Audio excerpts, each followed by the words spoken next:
This is Kerio crater in Iceland, and you can see the width of it and the depth of it. And underneath, lower part is only water there, and you could see when it erupted, all the lava is still on the side of the hill. It erupted about 600 years ago.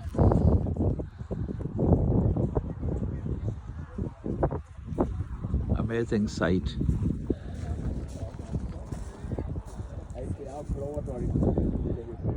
This is the crater, very famous, and you'd have to buy a ticket to enter to see. This is part of the golden